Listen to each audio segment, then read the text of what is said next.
Massachusetts Democratic Senator Elizabeth Warren joins me now. Senator, it's great to have you with us. I want to, for the benefit of my audience, lay down a bit of a track record as we talk about Jerome Powell. Because when he was nominated the first time, you were the only member of the Senate Banking Committee to oppose his nomination. When he was renominated, you were the only member of the Senate Banking Committee again to oppose his nomination. So your record on Jay Powell is clear. Differentiate for my audience what that is and the threat or danger of President Trump issuing veiled and not so veiled threats to fire Jay Powell. Well, as you've rightly pointed out, I certainly have policy differences with Jay Powell, but I also believe in the independence of the Fed. There's a reason that the president has a whole cabinet, people who serve at his pleasure, people he can hire and fire. But when it comes to the question of the Fed and the other banking regulators, we've really tried to fence them off. And the Fed, to try to keep them out of politics so that they are doing monetary policy, so they're doing big bank supervision without getting tangled in the politics of what a president of the United States wants. So when Donald Trump says that he is going to fire the chairman of the Federal Reserve, which he has said many times over the past few months, the markets respond pretty badly to that because they say that takes away the independence of the Fed. And that's something that will cost all of us. So I have a lot of policy disagreements with Jerome Powell, but he's independent and he gets to make those policy decisions on his own. His job is not at risk. Speaking of the markets, Senator Warren, they seem to be telling themselves, oh, Trump's just blowing off steam. There's nothing really dangerous here. You know, I hear the same thing you do, but I'm worried about this at two levels. Yeah, he's just, blowing off steam until the time he's not and actually does it. But the second is, doing this kind of chaos around the Fed is not free. It costs us. Everybody around the world has to make the decision, do I buy U.S. bonds or not? And we saw what happened a couple of months ago when Donald Trump said he was going to fire the chairman of the Fed, and all of a sudden the bond market, the market that says, yes, I believe, when there's trouble, always run to the United States and buy those bonds because the United States is a dependable financial partner. People around the world said, not really. So I think that what Donald Trump is doing is costly right now to our financial system. Day by day, every time he pulls this nonsense, he just sets a little more of America's credibility on fire. Therefore, from your vantage point, if I hear you correctly, Senator Warren, whatever the Fed next does, up or down, will be viewed, at least in part, through the political prism already established by the President of the United States. Yep, that is part of the problem now. Look, I'll say it again. I have stayed after Jerome Powell relentlessly to lower interest rates, but I've tried to persuade him why I thought it was appropriate to lower interest rates. And now we're in a place where Jerome Powell said last month that back in February, he would have lowered interest rates, but for the fact that Donald Trump was creating all this chaos on tariffs. And that made the Fed back off because they said, you're creating this financial uncertainty, and we want to have more flexibility here.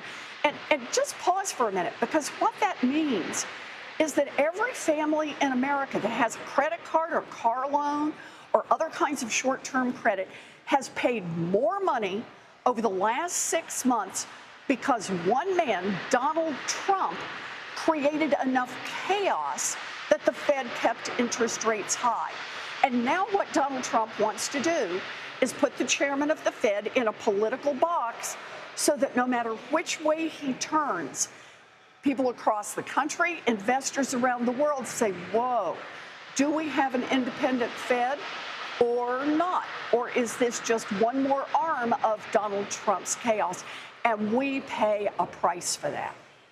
More broadly, Senator Warren, evaluate the current state of the Trump economy. The White House says over and over, We're raising about $21 to $22 billion a month in tariff revenue. Inflation is tamed. Job creation is stable. In the president's words, the economy is hotter than ever. So I'll put it this way. The top line numbers look pretty good. Inflation looks like it's fairly stable. Unemployment looks like it's kind of holding steady. So the top line, and the stock market, has hit record highs. So the top line numbers look good. That is not the lived experience of tens of millions of people across this country. And so when you start to dig the numbers apart, what you start to see is that families are dealing with flat wages and with rising debt loads and with rising defaults on credit card debts and on car loans. Families themselves are telling us through the consumer confidence surveys that they are very worried about their own economic futures. So that's the first part of the disconnect. But then you throw into that Donald Trump has created all of this chaos around tariffs. And the consequence of that has been that nobody wants to invest under those circumstances. Everybody puts on pause. Nobody's going to start a factory. Nobody's going to train a bunch of employees, buy a lot of expensive equipment, if they don't know what the tariff situation is, what it's going to cost to import raw materials, whether or not they're going to get hit on tariffs on exports, reciprocal tariffs. So you've got the chaos around the tariffs. Second thing that you've got going is that the Republicans and Donald Trump have just passed a tax and spend bill that is going to shoot the national debt through the roof.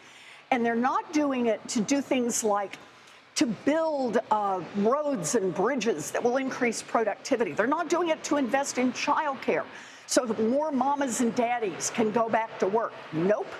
They're doing it to give tax cuts to billionaires and billionaire corporations. And they recognize it's a problem. They use the same argument they've used since Ronald Reagan. They say, oh, that's okay, it'll spur growth, pay for itself. Every independent economic analysis says, no, it won't, never has, won't do it this time. But then there's a third economic grenade rolling in, and that is that they are rapidly cutting the oversight of all of the financial agencies that they exercise over our economy. They're trying to get rid of the CFPB. They're trying to get rid of the accounting oversight. They're trying to roll back the regulations. And that deregulation, inviting more companies to come in and cheat American consumers, inviting them to come in and trick small businesses, ultimately that puts more risk into our economy. And then just throw in what's happening right now with crypto. One more opportunity to load up risk into the economy. So I see this economy very much like I did when I was ringing the alarm bell before the 2008 crash. And that is, there's a lot of risk building up in this. And if Donald Trump doesn't change direction, he's going to blow this economy up. It's a conversation I want to have with you more when we have more time. Senator Elizabeth Warren, please come to the studio. We'll have a broader conversation about all that. But thanks for your time. I appreciate it very much. You bet.